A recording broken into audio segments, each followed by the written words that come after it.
You're still watching TVC Breakfast. Now we take you to the center of unity where Eshamamo Imodu and Tijesu Adoye are in our Abuja studio for the FCT brief. Abuja Inakwana, over to you. Good morning, Ria, and thank you for handing over to us. It's refreshing hearing your voice once again. Good morning.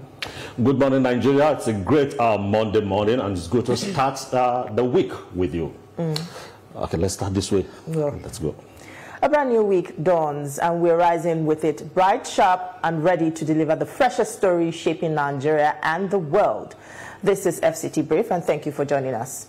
The internal turbulence within the People's Democratic Party has taken a dramatic turn as the party's leadership moved decisively against what it describes as persistent anti-party activities.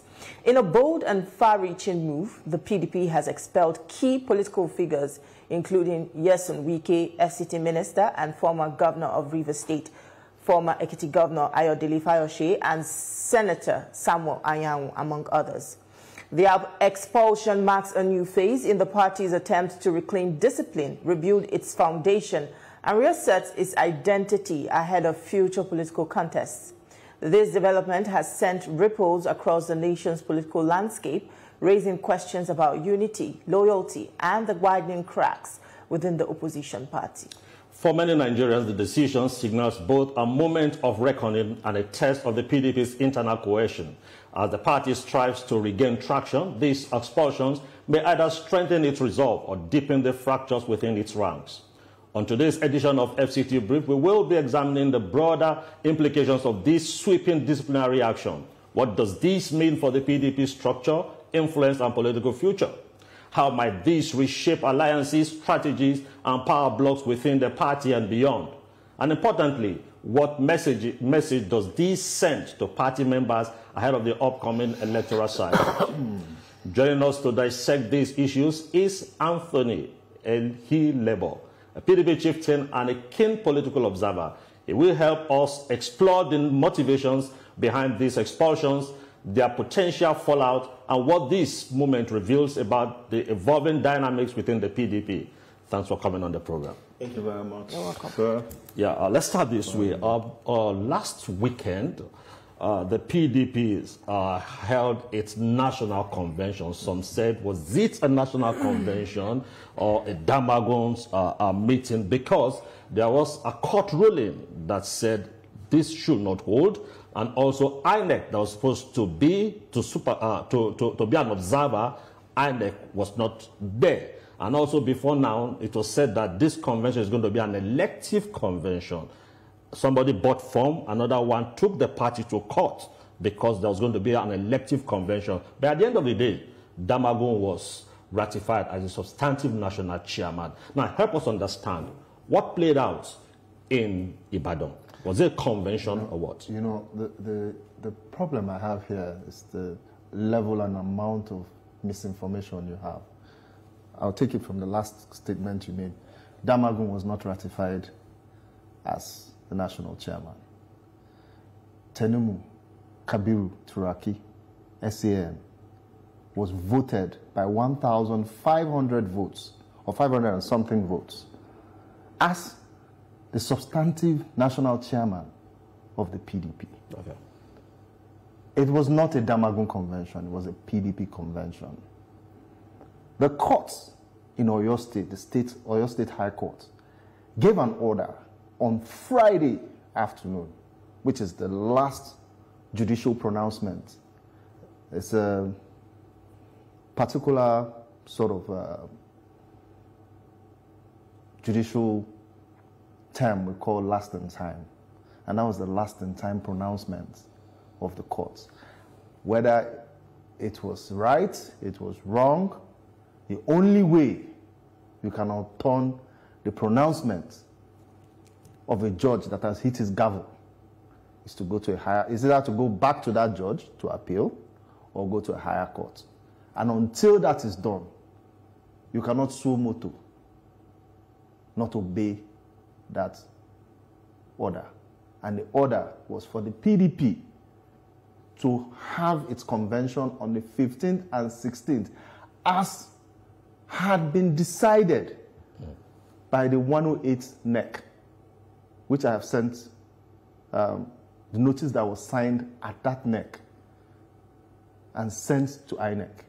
Now, the Electoral Act, in saying INEC should monitor or observe party activities such as elective conventions, does not use the word shall.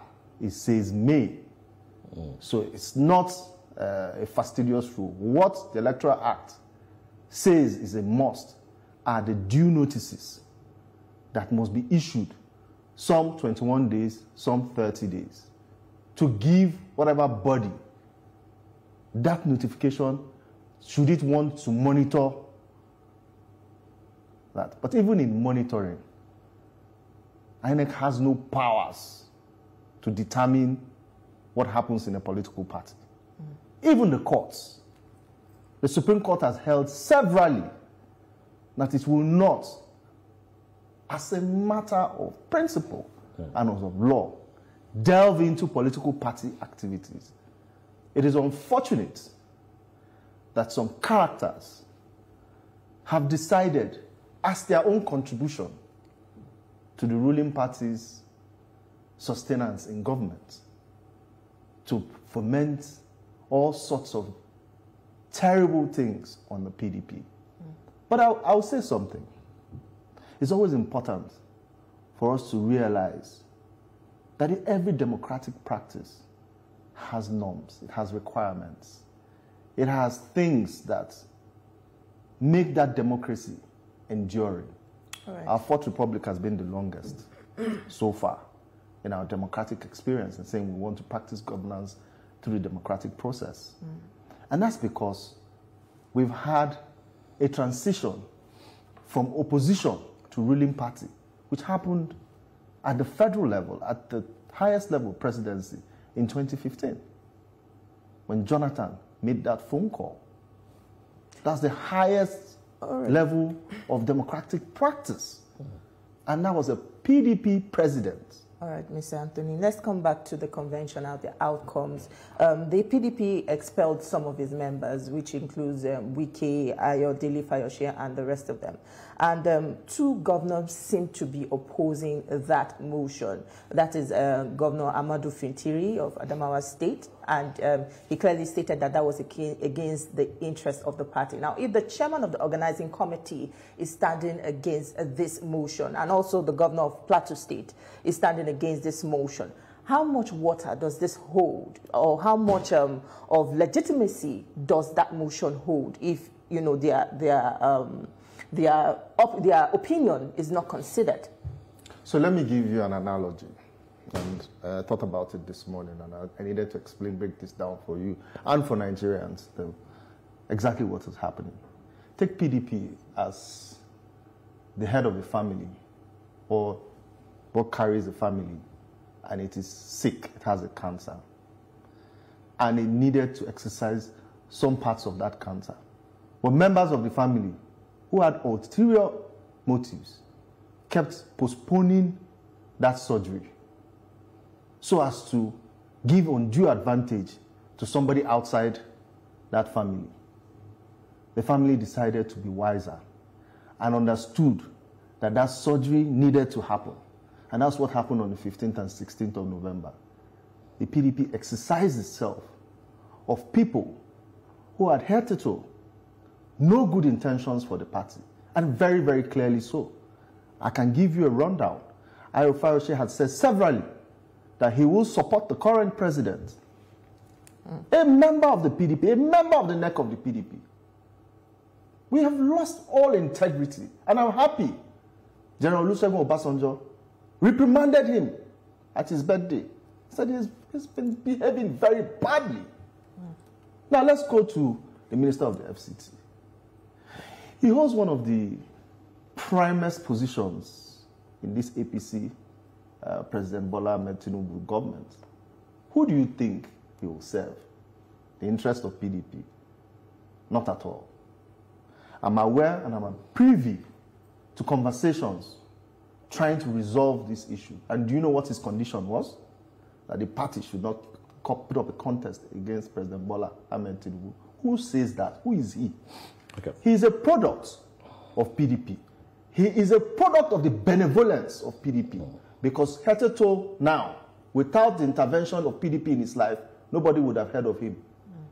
His first position he held, where he became chief of staff, all of that happened under PDP government. As the first-time Minister of State for Education, he was appointed by the Jonathan government, the PDP government. He became governor of Rivers State under PDP. Two-time governor of Rivers State. So he's a product of PDP. Okay, let's take our minds back a bit. According to Wike, yes, he said when the appointment came that he notified the acting national chairman, then Damagun, and that the party gave him the go-ahead to pick that appointment. Now, where I'm coming to is that there was a time in the history of your party that the national chairman had an agreement with Wike, especially when the issue in Rivers State played out and the lawmakers were to be sanctioned. The party did not take an action against those lawmakers, but over time, the same people who were in collaboration, were said to be in collaboration with Wike, are now fighting Wike. Now, would you say that that expulsion followed due process? Because there ought to be fair hearing. Were they giving any fair hearing before the expulsion? Or does your party allow that without fair hearing, a member can be expelled from the party? Help us understand if due process was followed. Okay. So when you talk about due process, it's who can take action, when that person can take action, right? The convention is the highest decision-making body of the party. When it concerns PDP, the National Convention can decide, especially when it concerns PDP and its affairs, can decide, TJ Sudat, you are a male today, moving forward.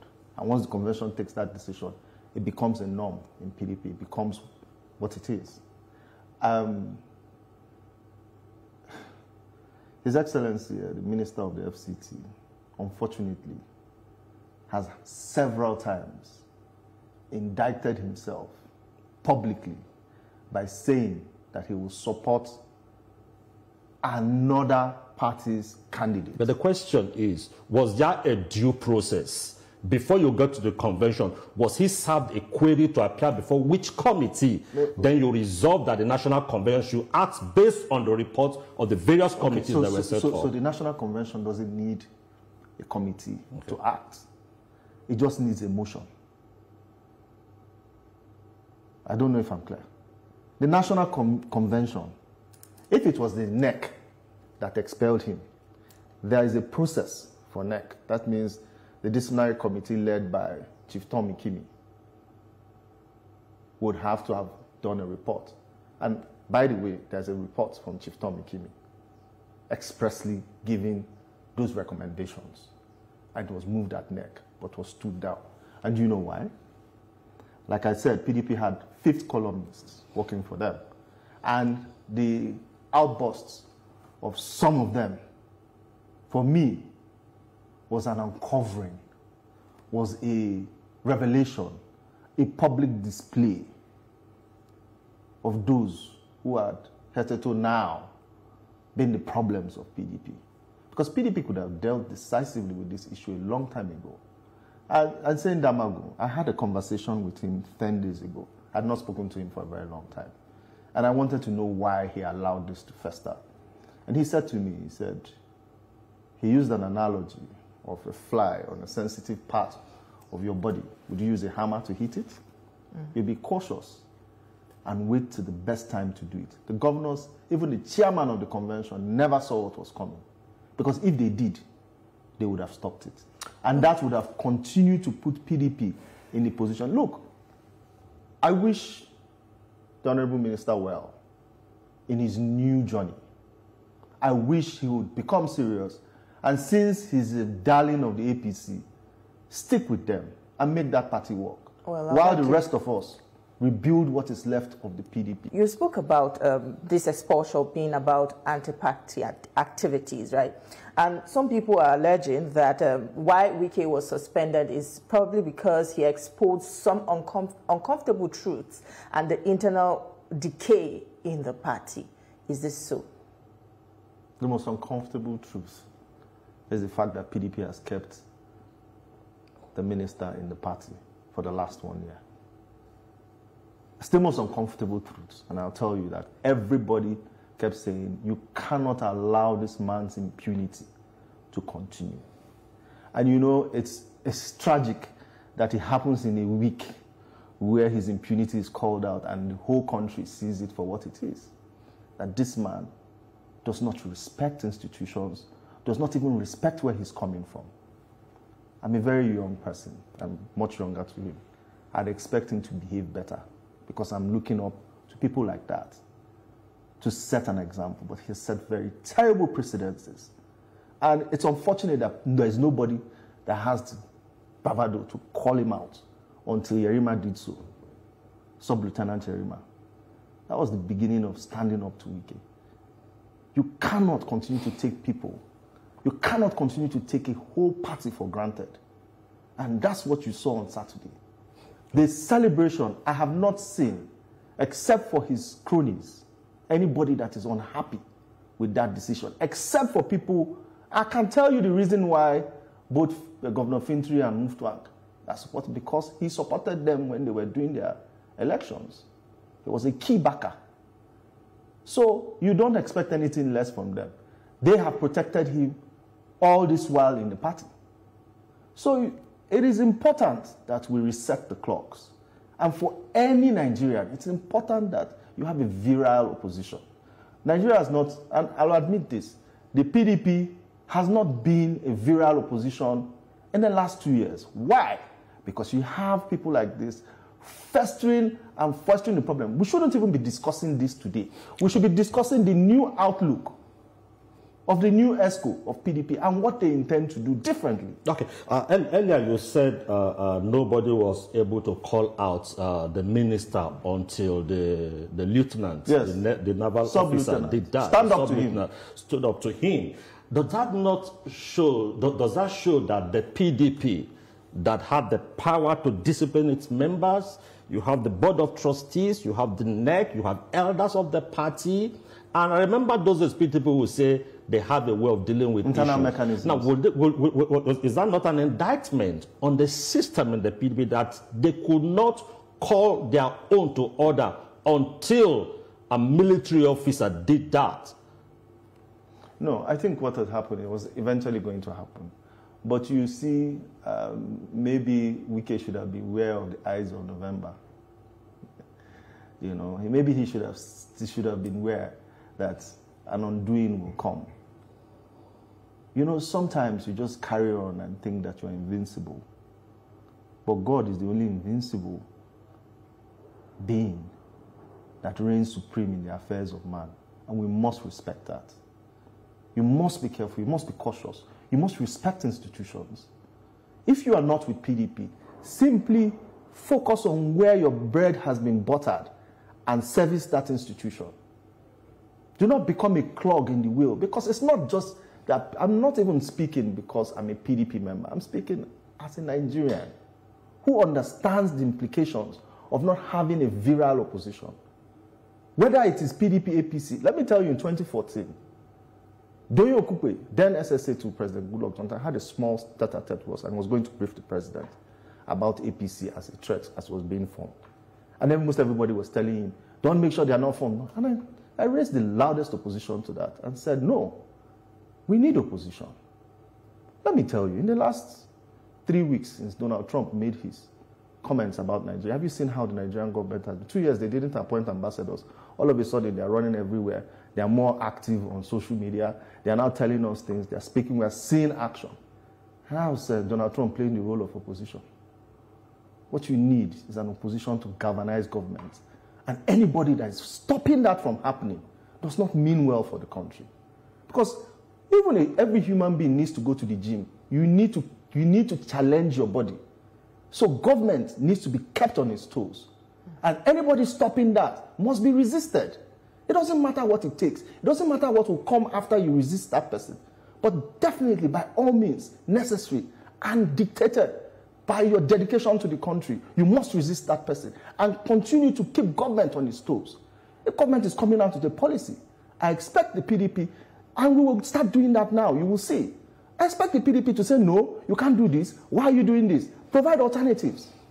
All right, but not where somebody is suffocating, somebody is choking, somebody is oppressing the political party. Let me tell you, what you saw on Saturday was an unraveling. You said the PDP could not deal with them. Yes, they could not.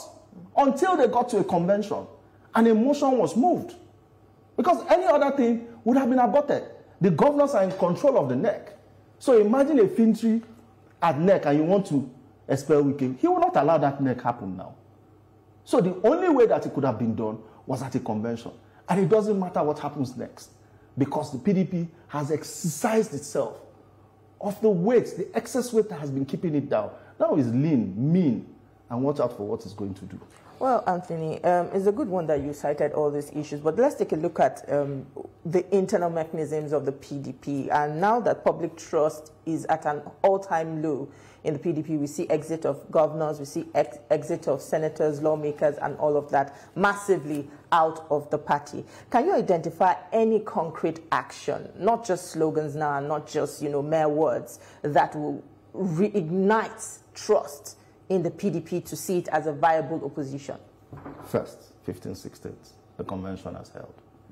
Regardless of every obstacle that was put in its way, convention has held, right? About those that have defected. Sahara you can't take their news for what it is. But Sahara says that some governors got as much as 350 billion to move. There are reports that some were coerced, some were forced, some EFCC files were revealed to them and they had to move. I speak to people in some states that some governors have moved. You know what they tell me? We will vote for our governor, but we're not going to vote APC at the federal level. So it doesn't matter whether people have moved, they will make up their minds and do what they want to do.